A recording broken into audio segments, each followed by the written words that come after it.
Hey, how you doing? You doing alright? Today we're going to be reading Genesis chapter 31, but before we start, let's say a quick prayer.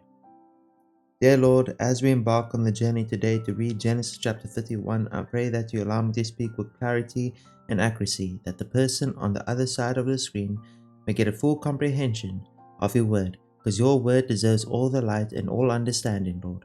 We love you, Jesus, with all our heart and soul. Amen.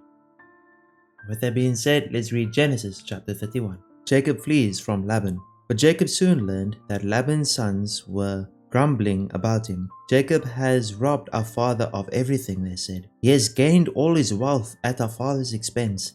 And Jacob began to notice a change in Laban's attitude toward him. Then the Lord said to Jacob, "Return to the land of your father and grandfather, and to your relatives there, and I will be with you."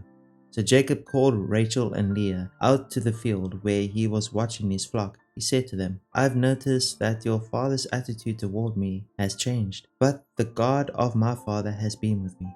You know how hard I've worked for your father, but he has cheated me, changing my wages 10 times. But God has not allowed him to do me any harm.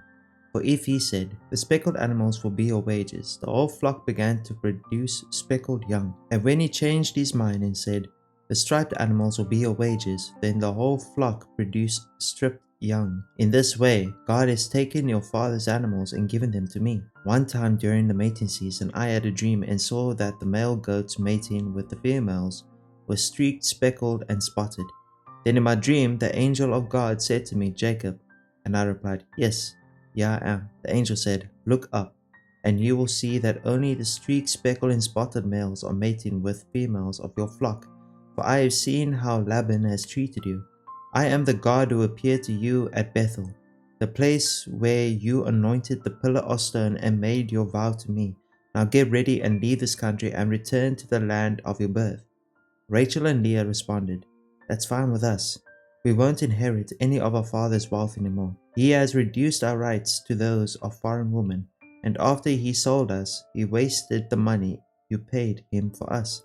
All the wealth God has given you from our father legally belongs to us and our children.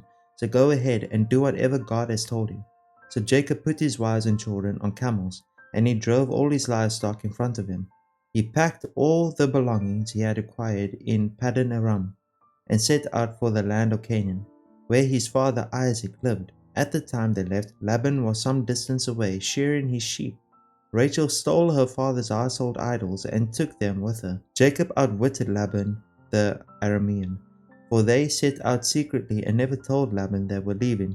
So Jacob took all his possessions with him and crossed the Euphrates River, heading for the hill country of Gilead. 3 days later, Laban was told that Jacob had fled, so he gathered a group of his relatives and set out in hot pursuit. He caught up with Jacob 7 days later in the hill country of Gilead. But the previous night God had appeared to Laban the Aramean in a dream and told him, "I'm warning you, leave Jacob alone." Laban caught up with Jacob as he was camped in the hill country of Gilead, and he set up his camp not far from Jacob's.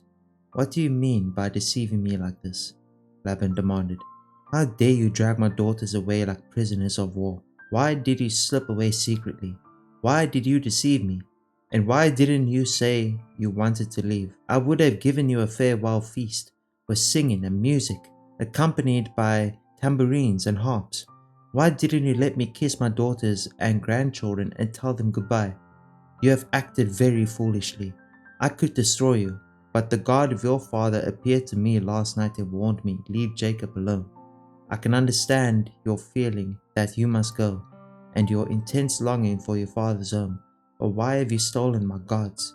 "I rushed away because I was afraid," Jacob answered. "I thought you would take your daughters from me by force. But as for your gods, see if you can find them, and let the person who has taken them die. And if you find anything else that belongs to you, identify it before all these relatives of ours, and I will give it back." But Jacob did not know that Rachel had stolen the household idols. Laban went first into Jacob's tent to search there, then into Leah's, and then the tents of the two servants' wives. But he found nothing. Finally, he went into Rachel's tent. But Rachel had taken the household idols and hidden them in a camel saddle, and now she was sitting on them. When Laban had thoroughly searched the tent without finding them, she said to her father, "Please, sir, forgive me if I don't get up for you. I'm having my monthly period." So Laban continued his search, but he could not find the household idols. Then Jacob became very angry and he challenged Laban. "What's my crime?" he demanded. "What have I done wrong to make you chase after me as though I were a criminal? You have rummaged through everything I own. Now show me what you found that belongs to you. Set it out here in front of us before our relatives for all to see. Let them judge between us. For 20 years I have been with you, caring for your flocks.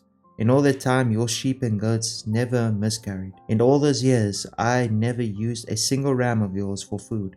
If any were attacked and killed by wild animals, I never showed you the carcass and asked you to reduce the count of your flock. No, I took the loss myself. You made me pay for every stolen animal, whether it was taken in broad daylight or in the dark of the night. I worked for you through the scorching heat of the day and through cold and sleepless nights. Yes, for 20 years I have slaved in your house, worked for 14 years, earning your 2 daughters, and then 6 more years for your flock, and you changed my wages 10 times. In fact, if the God of my father had not been on my side, the God of Abraham and the fearsome God of Isaac, you would have sent me away empty-handed. But God has seen your abuse and my hard work. That is why he appeared to you last night and rebuked you."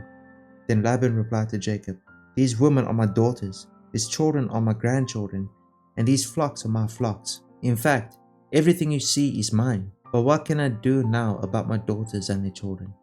So come, let's make a covenant, you and I, and it will be a witness to our commitment." So Jacob took a stone and set it up as a monument. Then he told his family members, "Gather some stones." So they gathered stones and piled them in a heap. Then Jacob and Laban sat down beside the pile of stones to eat a covenant meal to commemorate the event.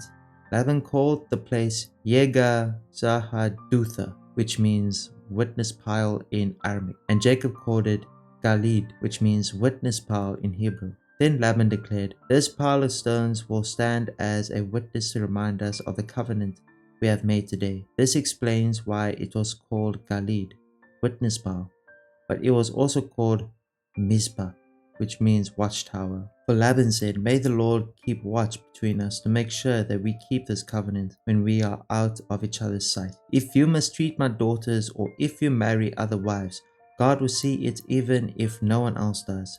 He is a witness to this covenant between us.